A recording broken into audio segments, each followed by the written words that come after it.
हिंदू धर्म में एकादशी तिथि का बहुत अधिक महत्व माना जाता है। निर्जला एकादशी के बाद योगिनी एकादशी आती है। मान्यता है कि योगिनी एकादशी के व्रत का पुण्य और फल 88,000 ब्राह्मणों को भोजन कराने के फल के बराबर होता है।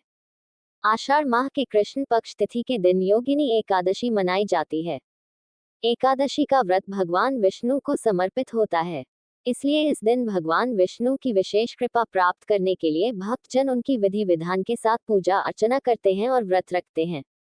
मान्यता है कि ऐसा करने से व्यक्ति को सुख, शांति, समृद्धि और सौभाग्य की प्राप्ति होती है।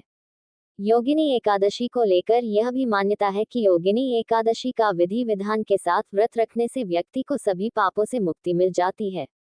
योगिनी एकादशी व्रत के कुछ नियम होते हैं।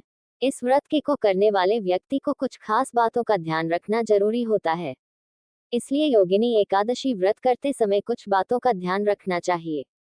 जुलाई 2024 में कब है योगिनी एकादशी व्रत?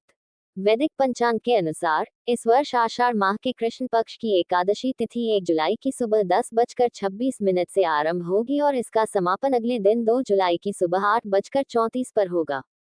इसलिए उदया तिथि के अनुसार इस वर्ष योगिनी एकादशी 2 जुलाई 2024 को मनाई जाएगी और इसका व्रत भी 2 जुलाई को रखा जाएगा।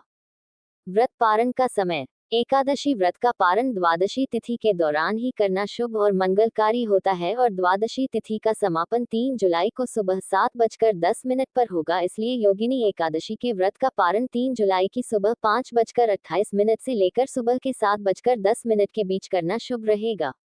योगिनी एकादशी व्रत करते समय इन बातों का रखें ध्यान।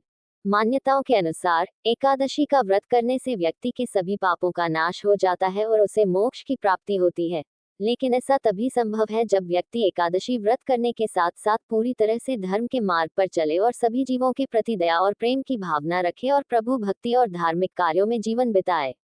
अगर आप इन नियमों का पालन नहीं करते हैं तब एकादशी के व्रत रखने का आपको कोई लाभ प्राप्त नहीं होगा और न ही मोक्ष की प्राप्ति होगी, क्योंकि आप जैसे कर्म करेंगे वैसा ही आपको फल प्राप्त होगा।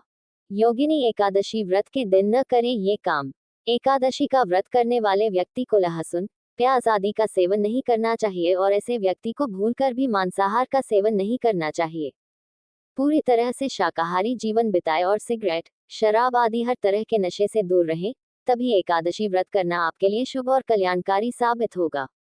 मान्यता है कि एकादशी के दिन साबुन और तेल का प्रयोग नहीं करना चाहिए, इसलिए इस दिन न तो बाल धोएं और न ही बाल कटवाएं। इस तरह के वीडियो देखने के लिए हमारे चैनल को लाइक, शेयर, सब्सक्राइब करें।